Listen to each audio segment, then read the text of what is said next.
Hello there, Lumberjacks, and welcome to the 2023 fall semester. I hope you're excited as I am for another semester at SFA. And what I'd like to give you today is my 5 tips for surviving this semester. First, read the syllabus. The syllabus is like a contract between you and the professor.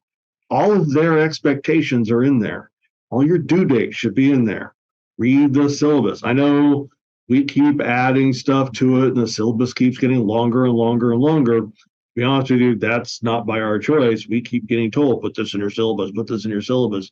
There's a lot of important stuff in there. Uh, and I got to tell you, one surefire way to annoy your professor is to ask them a question about something that is in the syllabus. Tip number 2, don't procrastinate. And you will have many classes that have projects that take the place over courses of several weeks, or you'll have several days to do a project. Don't wait until the night before to get something done, especially early in the semester when you're still trying to figure a new professor out. Start early. That way, if you have trouble, you can ask the professor for help. You can go to the ARC Center to get help with your writing, talk to your peers, whatever it is. If you wait until the night before to start something and then run into difficulty, you're stuck. There's a lot of faculty don't answer email on the weekends. We work Monday through Friday, and we're not going to not take time out of our Saturday to help you because you waited to the last minute to do an assignment. So start early and get it out of the way. It's like when I was a kid, and you get the plate of food and you start with the vegetables and get it out of the way so you can enjoy the rest of it.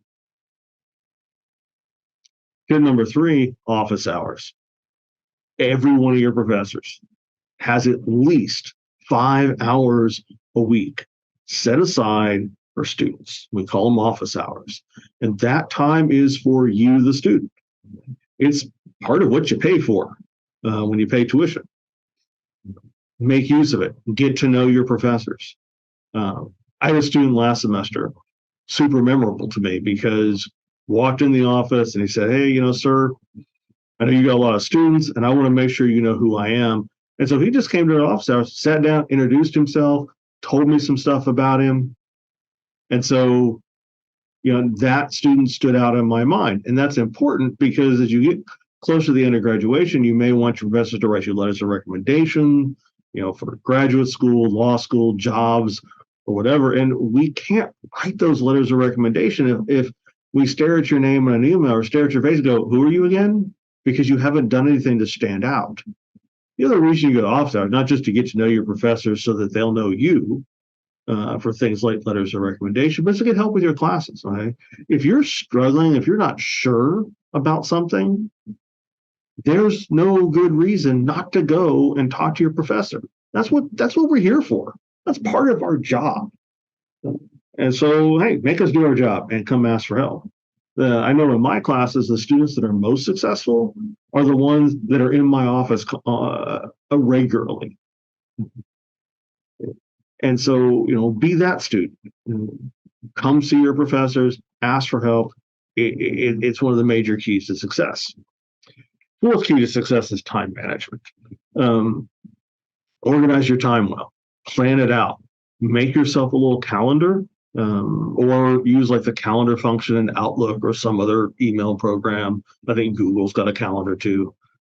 And put all your due dates on it. Put the day, put your class days and times and locations. Because if you're like me, I forget. It takes me 3 weeks to remember where all my classrooms are. As soon as you get that syllabus, part of the syllabus has a course calendar on it or a course schedule. Write all your due dates in it. Set yourself some alerts if you got to, so that your email like Outlook will send you alerts, and so you can you let Outlook, "Hey, 3 days you got such and such to," or whatever. Put everything in a calendar. That way, because at the beginning of the semester doesn't seem all that necessary.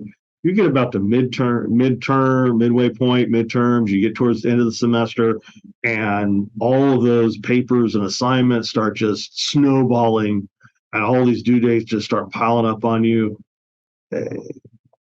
It's really easy to lose track of something.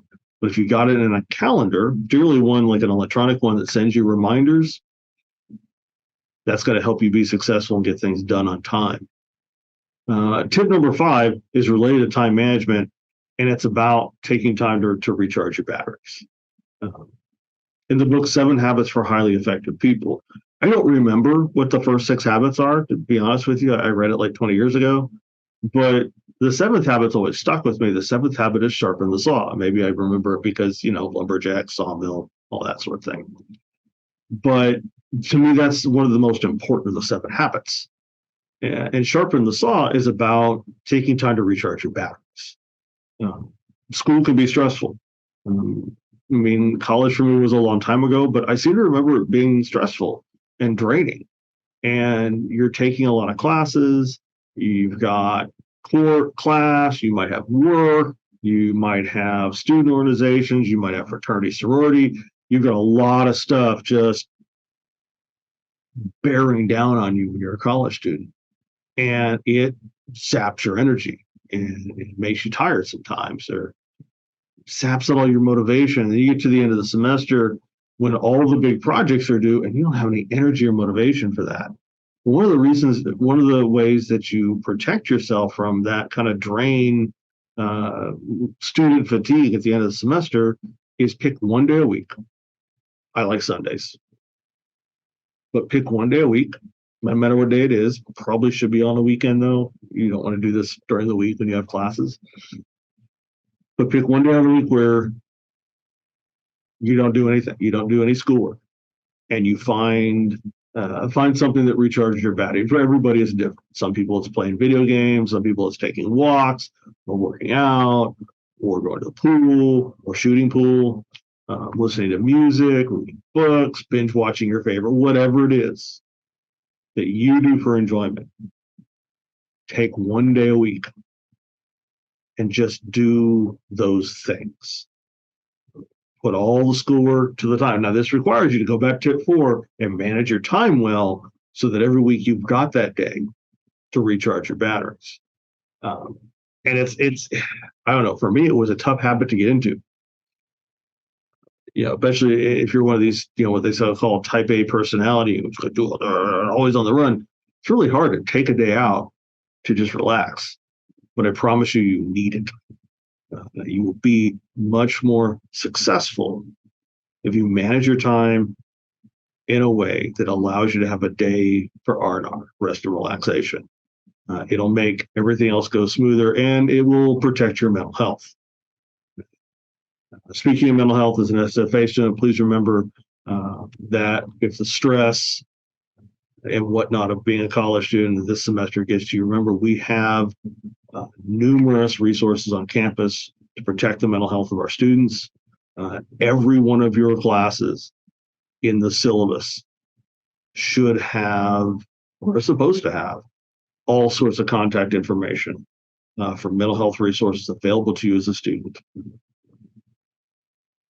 And, if you don't want to do those, if you're one of my students, where my office is, office hours isn't just for help with classes. You can always just come talk to me if you got to. All right, well, that's it. Have a good semester, and ciao for now.